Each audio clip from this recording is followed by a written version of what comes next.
안녕하세요. 크립토TV입니다.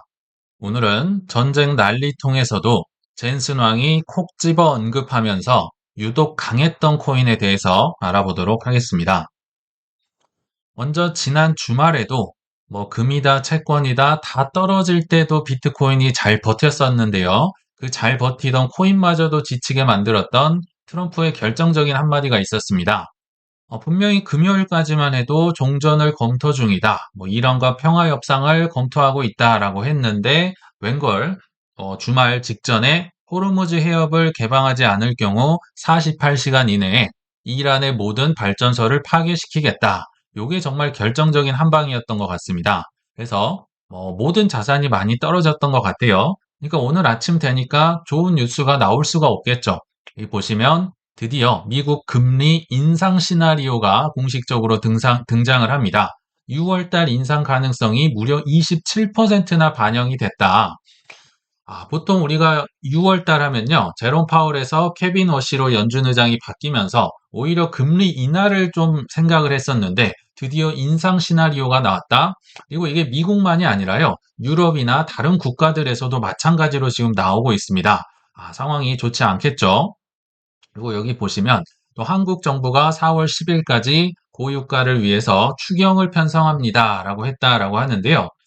어, 이게 사실은 미국 입장에서도 나올 법한 얘기인데 문제는 미국의 선거는 11월 달에 있고요. 한국 선거는 6월 3일에 있기 때문에 한국에서 완화 정책이 먼저 나왔다. 물론 미국에서도 나올 거라 생각을 합니다만 현재 기준으로 보면 미국은 긴축이고 험한 시국이고 한국은 완화 정책을 하고 있으니까 당연히 환율이 안 좋을 수밖에 없겠죠. 그래서 오늘 아침에 보니까 원달러 환율이 1,510원을 돌파했다라는 얘기가 있는데 한동안은 좀 불안해지지 않을까 이런 생각도 갖고 있습니다. 그래서 제가 6월 달에 FOMC 회의 때 이제 CME 패드와치를 보면 트레이더들의 베팅 결과를 알 수 있는데요.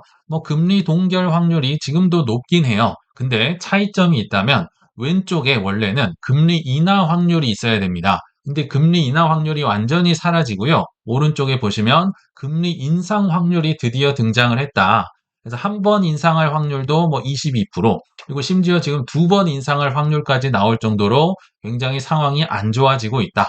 전쟁이 좀 길어지면서 상황이 안 좋아지고 있는데요. 어, 아마도 트럼프 대통령이 48시간 시간을 준다라고 했기 때문에 한국 시간으로 3월 24일 화요일 오전 8시에서 9시경에 실제로 타격을 주는지 전쟁이 더 악화되는지 아마도 알 수 있지 않을까 생각이 들거든요. 근데 트럼프 대통령 입장에서도 시간이 별로 없기 때문에 좀 조만간 빨리 끝낼 수 있기를 바라보겠습니다. 한번 지켜봐야 될 것 같아요. 자, 근데 그럼에도 전쟁 중에도 물론 비트코인도 그래도 잘 버틴 편이었지만 근데 유난히 잘 버티고 심지어 꿈틀꿈틀 굉장히 많이 올랐던 분야가 있었습니다. 아마 이 분야 코인을 들고 계신 분들은 아마 아셨을 것 같은데요.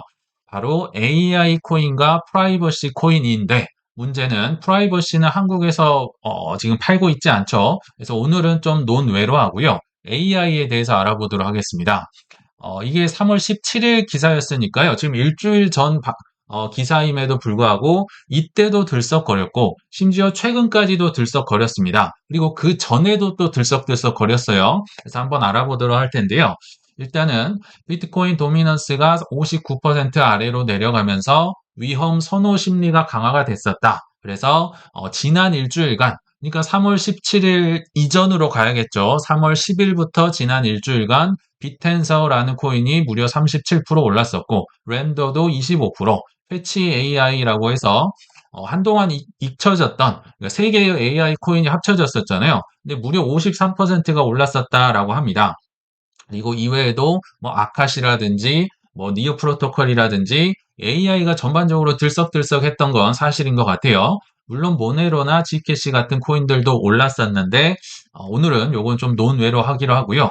그럼 왜 올랐을까? 한번 시간 순서별로 알아보도록 하겠습니다. 일단은 1차적으로 꿈틀댔었던 이유는 바로 엔비디아의 GTC 컨퍼런스가 있었기 때문인데요. 3월 16일부터 19일까지 해서 사실 이미 다 끝났습니다.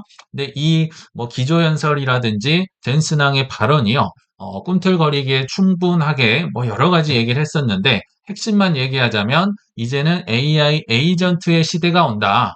기업들은 물론이고 개인들도 수백 명의 AI 에이전트, 즉 AI 비서들을 쓸 것이기 때문에 GPU가 남아나지 않을 것이고 수요가 폭증한다. 그러니까 여러 AI 이제 코인들이 사실 이 컨퍼런스 때부터 들썩들썩 거렸어요. 기사가 그래서 그 즈음에 나온 거죠.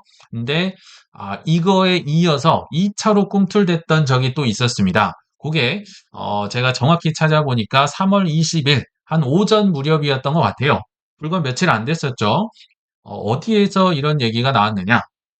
그러니까 컨퍼런스가 다 끝나고요. 이제 올 인 팟캐스트라는 이게 좀 설명이 필요한데요. 쉽게 얘기 드리면 4명의 억만장자들, 4명의 벤처 캐피털리스트들이요. 원래는 포카를 치면서 수다를 떨었었다라고 합니다. 그거를 오디오 방송으로 녹음을 하고 했었는데 문제는 4명의 벤처 캐피털리스트들이 억만장자니까 이들의 수다를 떠는 것도 많은 사람들이 듣고 싶었던 거예요. 그 중에 하나가 차마스라는 분도 있고, 뭐 데이비 sak스도 있고, 뭐 우버의 뭐 초기 투자자도 있고, 아무튼 네 분입니다. 그러니까 이 방송이 지금은 뭐 유튜브에서도 나오고, 뭐 전반적으로 퍼지고 있는 굉장히 핫한 이제 뭐 인플루언서들, 탑급의 인플루언서들의 수다 방송이다라고 보시면 되는데, 문제는 여기에 젠슨왕까지 등장을 하면서 이들의 대화 중에 비텐서라는 코인이 직접 나오면서 빵 하고 또 한 번 떴다라는 겁니다. 신기하죠? 근데 저는 사실 믿을 수가 없더라고요. 아무리 제가 뭐 AI 코인 이런 걸 뭐 코인을 좋아한다고 해도 이 억만장자들, 그 중에서도 젠슨왕이 이 디텐서라는 코인을 찝었다고 이게 약간 이해가 안 됐거든요. 근데 일단은, 이런 트윗을 제가 많이 봐서 한번 확인을 해봤습니다. 엔비디아 CEO는 방금 비텐서를 우리의 현대적인 폴딩 앳 홈이라고 불렀습니다. 여기 가운데 분이 이제 차마스라는 예전에 전 페이스북 부사장이고요. 오른쪽이 젠슨왕이죠. 근데 빅텐서가 진짜 나왔다고? 그러면서 폴딩 앳 홈이라고 불렀다고? 이 폴딩 앳 홈이 뭐냐면요. 약간 예전 AI, 탈중앙화 AI의 예전 버전이라고 보시면 됩니다. 20년 전에 또요, 우리 컴퓨터 그냥 켜두고 가만히 놔두면요, 뭐 스크린 세이버라고 해서 뭐 보호하는 화면 뭐가 막 돌아다니는 거 있죠. 근데 이 컴퓨팅 파워가 그때도 아깝다고 느꼈었어요. 그래서 남는 컴퓨팅 파워를 모아서 이걸로 암이나 질병을 연구하자. 뭐 단백질을 연구해서 뭔가 뭐 계산하는 거를 이 남는 컴퓨팅 파워로 하자. 그래서 소기의 성과를 거뒀던 프로젝트가 있거든요. 그러니까 젠슨왕이 그 프로젝트 이름을 대면서 비텐서가 이거랑 비슷한 학습 모델이다라고 언급을 했다 하니까 지금 안 그래도 비텐서가 올라왔었는데 조금 통역이 이상한 겁니다. 28%가 더 올랐다는 겁니다. 그래서 안 그래도 올랐는데 더 올랐다. 그리고 덩달아서 이제 AI 뭐 각종 코인들 있죠. 여기는 버추얼이나 렌더나 패치 AI나 뭐 또 아카시도 있었고 니어도 있었고 모든 AI 내러티브가 그냥 들썩들썩 했었다. 요런 이제 사연이 있었다라고 보시면 될 것 같습니다. 근데 저는 이런 걸 다 안 믿어요. 의심이 많기 때문에 한번 찾아봤거든요. 왜냐하면 상식적으로 젠슨왕의 입에서 코인이 나온다는 게 이게 말이 되나? 그쵸? 아무리 코인을 좋아한다고 해도 이런 인류, 이 엔비디아 CEO가 코인을 하나를 콕 집어서 얘기했다? 이상해서 제가 한번 찾아봤습니다. 자, 찾아보니까 젠슨학이 언급한 건 맞는데 사실은 그도 약간은 낚인 느낌이다. 즉, 수동태의 느낌으로 나왔다라고 보시면 됩니다. 무슨 얘기냐? 이 비텐서라는 발언을 꺼낸 사람은 젠슨왕이 아니었고요. 콕 집어서 토스를 해줬던 사람이 있다. 그게 올인 팟캐스트의 약간 메인 MC 격인 차마스라는 이제 스리랑카 사람인데요. 예전 구 페이스북 부사장인데 이분이 토스를 던졌다는 겁니다. 자, 보시면 올인 팟캐스트에서 차마스가 젠슨왕에게 비텐서라는 크립토 프로젝터가 있다. 그래서 이걸로 이제 LL 뭐 라마 모델이라고 해서 라지 랭귀지로 뭐 학습을 하는 그 모델이 있다. 그래서 70명이 분산 기여해서 탈중앙화 방식으로 학습을 시켰고 이걸 꽤 미친 기술적인 성취가 아니냐라고 이 젠슨왕에게 물었다는 겁니다. 그러니까 차마스가 비텐서라는 단어를 끌고 온 거죠. 그러니까 젠슨왕이 이제 그거를 대답하는 과정에서 아 그거 안다. 그거 폴딩 앳 홈의 현대 버전이다라고 약간 인정을 해주는 그러니까 뭐 직접적인 뭐 이분 입에서 비텐서가 나온 건 아니지만 인정을 해주면서 비텐서 가격이 급등을 했다. 그래서 안 그래도 올랐는데 또 오르게 된 거죠. 그래서 뭐 전월 대비 50% 넘게 올랐었다라고 하거든요. 자, 근데 저는 의심이 많다라고 했었잖아요. 이런 질문이 들더라고요. 비텐서 뭐 유망한 건 알겠어요. 뭐 최근에 업비트에도 상장이 됐었고 뭐 각종 뭐 그레이스케일이다 어디다 ETF도 나오는 것도 알겠는데 콕 집어서 차마스가 이거를 콕 집어서 얘기를 한다? 뭔가 냄새가 나죠. 야, 이거 사놓고 얘기하는 거 아니야? 이런 느낌이 강하게 들어서 한번 알아봤는데 조사하면 다 나오죠. 제 예상이 맞았던 것 같아요. 미리 사놓고 떡밥을 던졌다. 그럼 도대체 이 차마스라는 분은 누구냐?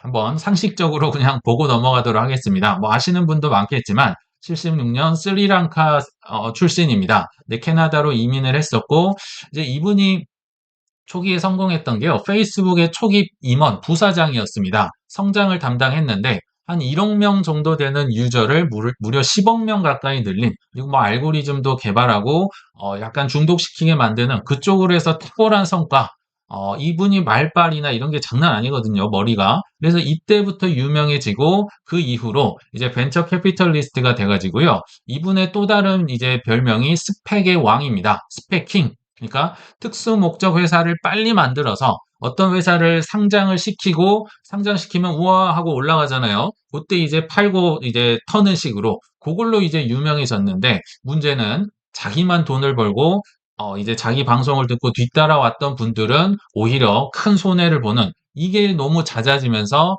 약간 이제 신뢰에 먹칠을 하는 이런 이제 상황도 처해졌었다라고 하거든요.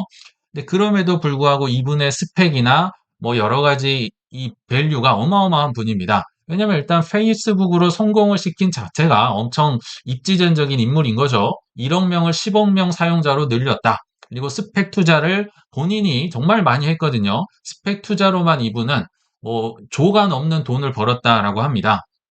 요거는 이제 투자 성과 뭐 올랐냐 내렸냐 상관없이 한 20% 정도를 공짜 주식을 받기 때문에 스펙을 많이 할수록 이분은 일단 성공하는 구조. 거기에다가 아까 말씀드린 올인 팟캐스트라는 미디어, 이 방송사까지 들고 있으니까 정말 탑 중에 탑 인사이더잖아요. 그래서 이분의 방송을 안 볼 수가 없다. 사람들이 엄청나게 열광하는 인기 방송이라고 합니다. 근데 이분이 알고 보니까 24년도 7월 달에 올인 서미트라는 행사에서 이미 비텐서를 투자했다고 직접 공개 발언을 했었다라고 합니다.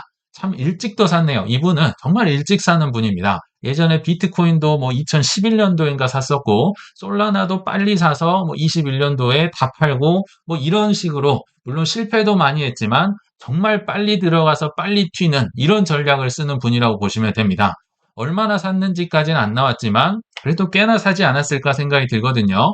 그래서 팟캐스트에서 젠슨왕 앞에 꺼낸 건 보유 중인 코인을 세계 최고 AI 인사이더에게 검증받게 해서 가격을 끌어올린 게 아니냐라고 AI가 추정을 하는데 저는 좀 공감이 되더라고요. 뭐 안 좋게 생각을 하는 거일 수도 있겠지만 이게 처음이면 그럴 수 있는데요. 과거에도 스펙을 통해서 이런 게 정말 많았던 분 같아요.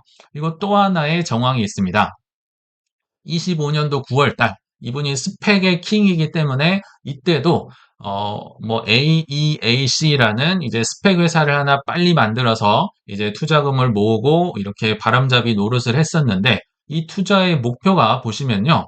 지금 핫한 건 다 들어가 있어요. 여기 보시면 에너지, AI, 탈중앙화 금융, 방산인데 지금 전쟁 때문에 에너지랑 방산도 뭐 으쌰으쌰 하고 있죠. 그거를 25년 9월에 만들었다는 게 포인트거든요. 그리고 또 하나, 비텐서랑 연결된 게 AI랑 디파이잖아요. 이 AI랑 탈중앙화 학습 모델이기 때문에 그러니까 본인이 핫한 거 그리고 본인이 원하는 걸 이미 투자를 잔뜩 해놨으니까 이 AI든 엔비디아든 뭐 비텐서든 막 끌어올려야겠죠. 근데 여기서 또 포인트는요. 야, 25년 9월이면 한참 전인데 뭐 이란 전쟁 나기도 한참 전인데 마치 미리 알았다는 듯이 이런 스펙 회사를 만들었다는 게 뭐 성견 지명도 있겠지만 화려한 또 인맥이 있지 않았을까. 그래서 사람들이 이 사람을 주목을 안 할 수는 없다. 좀 얄미운 면은 있겠지만요. 그래서 빅텐서 가격이 올랐구나. 근데 그 오른 뒷면에는 이런 스토리도 있었다. 좀 주의할 필요도 있다는 걸 말씀을 드리려고 한번 가져와 봤습니다. 즉, AI 코인 섹터를 보면 유망할 수도 있고 저평가라고도 할 수 있습니다. 그렇지만 동시에 보시면 아시겠지만 아직도 서부 개척 시대고요. 뭐 춘추 전국 시대입니다. 정말 혼란하고 뭐 심지어 상패를 당할 수도 있고 손해를 크게 볼 수도 있어요. 이 유망과 서부 개척 시대가 여전히 혼재하는 상황이다. 왜냐하면 이제 막 태동하는 분야이기 때문에. 그래서 제가 드리고 싶은 말씀은 항상 얘기 드렸지만 내 전체 포트폴리오에서 비트 이더를 50% 이상 무조건 가져가세요. 이거 4대 천왕, 리플과 솔라나까지 80% 가져갔으면 좋겠습니다. 그리고 나머지 그러니까 각 종목도요. 뭐 정말 많아야 5% 이내, 3%, 뭐 이 정도로 투자를 하셔야지 막 유망 알트코인이라고 전부를 놓고 하면 이게 오래 생존할 수 없는 게임이다. 지금은 다들 알고 계실 거다라는 생각이 듭니다. 자, 그리고 또 하나 참고 삼아서 투자가 어렵다. 근데 참고할 만한 뭐 데이터나 뭐 이런 게 없을까 싶어서 하나 또 추가로 소개해 드릴 텐데요. 사실 이미 우리는 봤습니다. 항상 매년 초에 다보스 포럼이 열리잖아요. 여기에서 위험한 게 있습니다. 또 유망한 게 있습니다. 이미 힌트를 많이 줬다라고 생각이 들거든요. 특히나 이제 리스크 보고서가 26년 1월 14일에 나왔었는데요. 하나 보고 제가 좀 놀랐던 게 있습니다. 월드 이코노믹 포럼 또는 다보스 포럼이라고 하죠. 이 다보스 포럼에 앞서서 직전에 나왔던 리스크 보고서, 즉 올해는 이런 리스크를 조심하세요라고 했었는데요.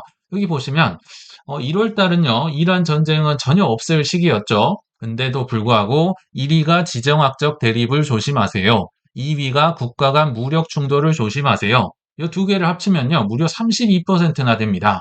그러니까 이 글로벌 리스트들은 이미 이런 상황을 좀 예상을 했었다. 조심하세요라는 보고서까지 썼었잖아요. 그래서 미리 뭐 에너지나 방산 쪽을 뭐 많이 사놨을 수도 있겠다. 앞서 보셨지만 차마스도 뭐 관련 스펙을 25년도 9월 달에 만들었었잖아요. 상장 회사를. 그러니까 뭐 이런 경고가 이상하게 또 잘 맞아떨어지고 있네. 현재 상황으로 보면 이런 생각도 들고요. 자, 그럼에도 더 이제 중요한 게 유망 분야잖아요. 역시 다보스 포럼에서 많이 나왔습니다. 그래서 핵심만 좀 요약을 해보자면, 복습을 해보자면, 첫 번째는 AI 인프라입니다. 현재 뭐 AI가 과잉이다, 데이터 센터가 버블이다 얘기 나오는데, 여전히 여기에서는 주구장창 이 관심도 별 5개였었죠. 에너지 해서 지금도 뭐 많이 뜨거웠었던 두산 에너빌리티 뭐 한정 기술 요런 것도 나왔었고 엔비디아, TSMC, 뭐 하이닉스도 나왔었고 뭐 데이터 센터 지금 뭐 버블이라고 하지만 여전히 뭐 공신률이 낮고 그러니까 계속 어쩔 수 없이 밀 수밖에 없는 상황이다라는 생각이 들더라고요. 그래서 요런 테마가 하나 있었고 두 번째는 로봇이다. 뭐 크게 얘기 드릴 것도 없죠. 테슬라로 인해서 현재 조금 뭐 힘들다 하는 분들도 있겠지만 여전히 다보스 포럼에서 뭐 로봇이다, 자율주행이다, 로보택시다 해서 좀 주목을 받았었다. 그리고 세 번째 테마를 제가 소개해 드리려고 가져왔었는데요. 결국은 코인이다. 코인 쪽 얘기도 굉장히 많이 나왔었습니다. 레리 핑크나 트럼프 대통령이나 브라이언 암스트롱이 나와서 주구장창 외쳤던 게 뭡니까? 코인, RWA다. 레리 핑크가 자산 토큰화를 무조건 해야 된다. SEC는 규제를 풀어야 된다. 강력하게 주장을 했었고요. 심지어 트럼프 대통령은 이 포럼에 나와서 미국을 세계 크립토 수도로 만들겠다라고 여기서 또 한 번 언급을 했었습니다. 비록 지금은 전쟁하느라 정신이 없지만 분명히 선거 전에 이거 관련된 정책이나 행동이 나올 가능성이 있겠다. 왜냐하면 다보스 포럼에서 나왔기 때문에 핵심 주제였기 때문에 그렇겠죠. 그리고 지금 전쟁 중에도 사실 스테이블 코인, 뭐 서클 이런 거는 자기 혼자 또 고공행진을 하고 있죠. 여기에서 스테이블 코인 관련 얘기가 또 나와서 그렇지 않았을까 생각이 들더라고요. 그래서 지금 전쟁 가운데 뭐 자산들이 많이 안 좋은 상황이 있는 건 맞지만 여기에서 유망하다는 게 AI, 뭐 로봇, 코인 이거 올해 유망하다고 했으니까 또 언제 뭐 오를 수 있을지 한번 지켜보는 것도 관전 포인트가 되지 않을까 생각이 듭니다. 자, 이제 마지막으로 오늘 AI 얘기가 나왔으니까 한번 짚고 넘어가 보시죠. 뭐 참고 사항이긴 한데요. 도대체 이 코인에 뭐 AI 코인이 좋다. 그러면 이걸 고르는 기준이 뭐가 있을까? 결론부터 얘기 드리면 굉장히 어렵습니다. 왜 그런지를 말씀드릴게요. 일단 AI 코인 중에 26년도 1분기 기준으로요. 일단 매출이 높은 순위, AI 코인 중에 뭐가 있을까를 이제 한 인플루언서가 소개를 해줘서 저도 검증을 해봤는데 사실이더라고요. 10개를 꼽았습니다. 26년도 1분기에 매출이 많이 버는, 왜냐하면 돈을 벌어야 이게 퍼져나갈 거 아니에요. 그게 뭐냐? 1순위가 압도적으로 빗텐서가 또 나오더라고요. 매출액 차이가 2위랑 크죠. 그리고 2위가 버추얼, 3위가 체인링크, 4위가 랜더, 5위가 아이오넷, 아카시, 뭐 패치 AI, 파라, ICP, 니어 이런 식으로 매출이 나왔습니다. 근데 여기서 이제 궁금한 점이 생기죠. 매출은 알겠는데 우리 전통적인 사고방식은 항상 이게 있죠. 순이익이 높아야지. 그쵸? 매출만 많은데 적자 보면 안 되잖아요. 그래서 순이익은 어떻게 될까를 제가 여러 AI랑 또 디파이 라마랑 토큰 터미널이랑 싸움을 하면서 씨름을 하면서 정리를 해봤습니다. 앞선 1위부터 뭐 10위까지 매출 코인의 순이익을 봤는데요. 딱 보면 아시겠지만 시뻘겋죠. 순이익이 제대로 나온 게 거의 없습니다. 그나마 많이 나온 게 지금 버추얼이라는 코인이 그나마 이게 압도적으로 흑자가 많이 지금 나온 거고요. 이 밑에 보시면 불명확, 불명확이 정말 높은 겁니다. 아카시랑 파라는 제가 뭔지 잘 모르겠는데요. 불명확, 뭐 흑자 가능성이 있다. 소규모 흑자 가능성, 이게 제일 높고 나머지는 거의 없거나 마이너스다. 신기하죠? 좀 더 보겠습니다. 다 근데 부정적이에요. 이 빗텐서도 매출은 높은데 매출 대부분이 토큰 신규 발행에서 나오고 있다. 버추얼은 좀 뭐 긍정적이겠네요. 소폭 흑자를 보고 있고 뭐 소강 메커니즘이 있다. 그 랜더는 나온 적이 어느 때인데 이거 굉장히 오래된 코인인데 아직도 인프라 투자 단계다. 아카시는 실제 크라우드 고객은 존재한다. 그런 나름 긍정적인 건 있네요. 이 밑에 보시면 뭐 구조적인 적자를 보고 있다. 뭐 보조금을 압도적으로 많이 주고 있다. 좋은 얘기가 거의 없거든요. 그래서 이 코인 투자, 특히 알트코인이 어렵다는 건데요. 자, 근데 이거를 이렇게 해석을 하시면 좀 어려울 수 있습니다. 자, 일반 회사랑 차이점이 있다면 순이익이 그럼 낮다고 해서 힘든 회사일까요? 꼭 그렇지만은 않을 수도 있어요. 그래서 이 투자 기준이 어려운 겁니다. 코인이. 왜냐하면 순이익이 낮다는 거는요. 회사의 순이익이 낮은 거고 말 그대로 탈중앙화 코인이 될수록 검증자들에게 나눠줄 수 있기 때문에 사용자들에게 나눠주면 이 생태계는 오히려 커져갈 수 있겠죠.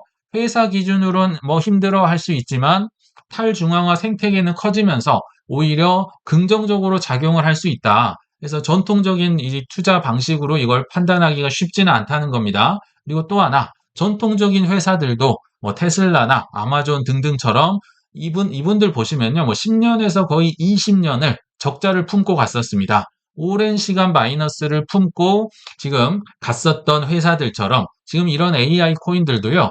AI 에이전트 시대가 도대체 언제 오나 이 채택을 기다리는 시기다, 구조다라고 보시면 되거든요. 그래서 이 중에서 뭐 사기꾼이 나올 수도 있고 상장 폐지가 나올 수도 있고 아니면 혁신적인 기업, 혁신적인 코인이 나올 수도 있고라고 보시면 되는데 그러면 코인은 다 웬만하면 사기겠네라고 하실 수 있겠는데 일반적인 회사 기준으로 보면요.